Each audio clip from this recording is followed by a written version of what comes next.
Assalamualaikum warahmatullahi wabarakatuh. Kembali lagi bersama Erika dan Hanifat. Kali ini kami akan menyampaikan materi mengenai jurnal penutup dan jurnal pembalik.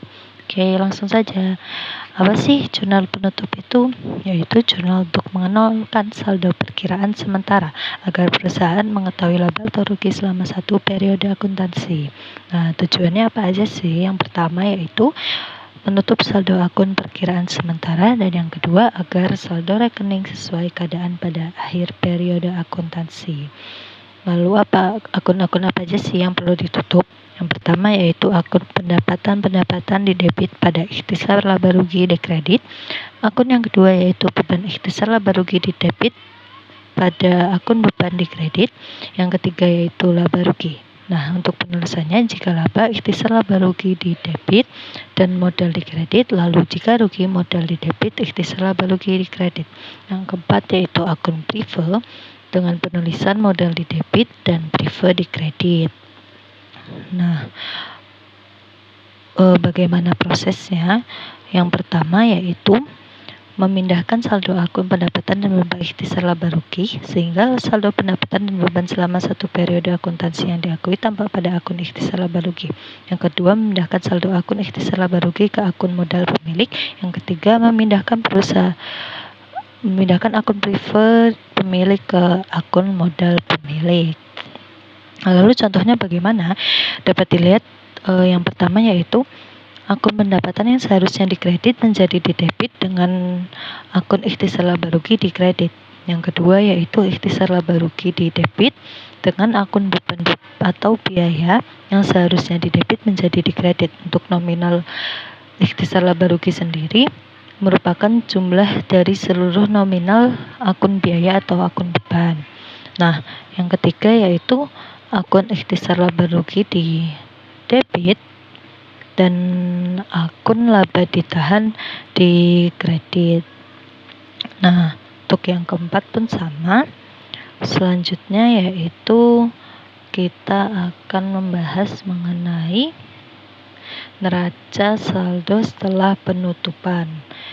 Nah, jadi apa sih neraca saldo setelah penutupan? Yaitu sebuah daftar yang berisi seluruh saldo real akun dan dibuat pada akhir periode pelaporan pada suatu perusahaan.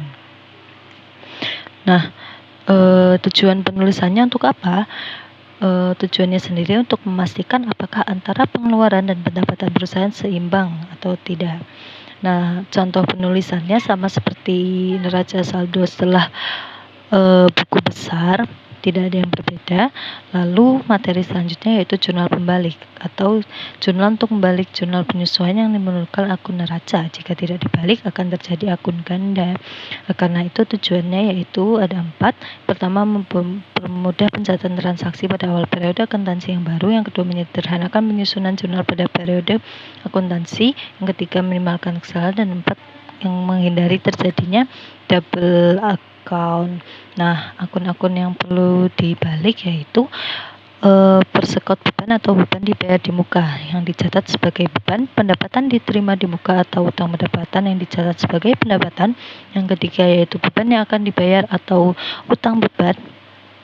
Dan yang keempat atau yang terakhir yaitu pendapatan yang akan diterima atau piutang pendapatan. Lalu untuk contohnya sendiri bagaimana? Nah, di sini contoh yang pertama yaitu beban dibayar di muka. Contoh soalnya, pada tanggal 1 Desember 2022 membayar uang sewa untuk 1 tahun sebesar 2.400.000. Penulisan di jurnal umumnya seperti apa? Yaitu beban sewa di debit dan kas di kredit. Lalu penulisan jurnal penyesuaiannya yaitu sewa dibayar di muka di debit dan beban sewa di kredit. Nah, untuk membaliknya sendiri tinggal dibalik antara akun beban sewa dan sewa dibayar di muka. Selanjutnya yaitu akun pendapatan diterima di muka dengan contoh soal pada tanggal 1 September 2022 perusahaan menerima pendapatan sewa sebesar 2.400.000 untuk 6 bulan. Untuk penulisan di jurnal umumnya kas di debit dan pendapatan sewa di kredit.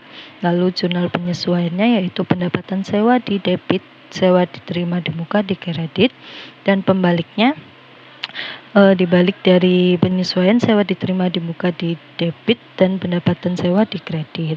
Lalu beban yang belum dibayar pada tanggal 31 Desember 2022 terdapat gaji yang belum dibayar sebesar 1.750.000 untuk karyawan bagian penjualan dan 1.500.000 untuk karyawan bagian kantor dibayar setiap tanggal 4 Januari.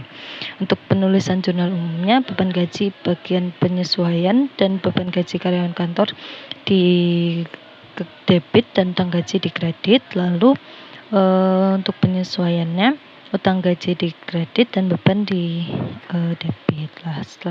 Selanjutnya yang terakhir yaitu pendapatan yang belum diterima setiap tanggal 1 Mei dan 1 November perusahaan menerima 600.000 tapi saat periode yang bersangkutan bunga belum diterima.